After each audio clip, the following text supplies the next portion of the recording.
My name is Richard Uslan. I'm an attorney in Somerville, New Jersey, and I've been a criminal and municipal court defense attorney for the better part of 30 years. Prior to that, I was an assistant Essex County prosecutor, and during these last 30 years, well over 20 years ago, I was a municipal prosecutor as well.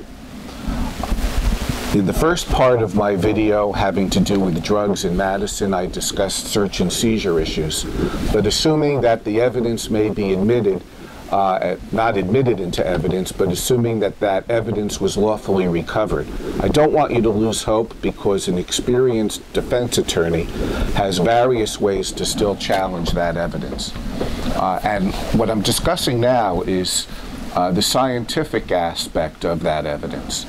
The evidence has been obtained by the police, but now it has to be tested to demonstrate that it's an unlawful substance, or that you were under the influence of or had in your system those illegal drugs.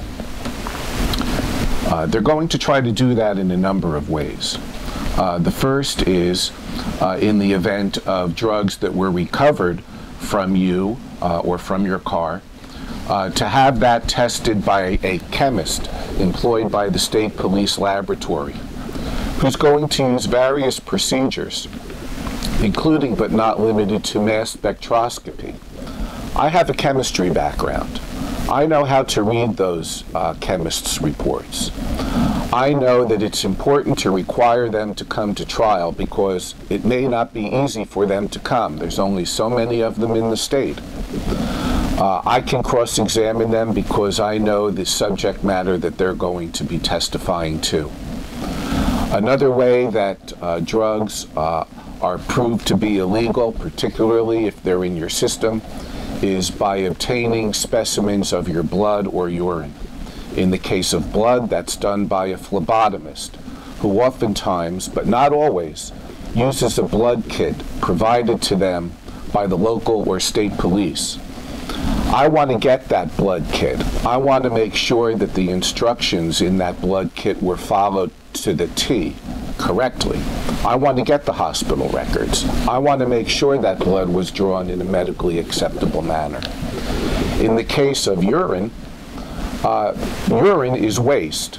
So any evidence of drugs in your body would only be by the use of non-active metabolites. In other words, not the active ingredients of the drugs. So how can they necessarily prove that you were under the influence of drugs using waste? That's another approach that an experienced attorney can help you with. Also, there may be efforts to use a drug recognition evaluator, a DRE. It's important that the defense attorney understand what a DRE is trying to demonstrate, assuming they're even allowed to testify as an expert witness. If you have any more questions about this, I've handled thousands of these cases over the last 30 years. I've successfully defended many individuals, and I look forward to helping you.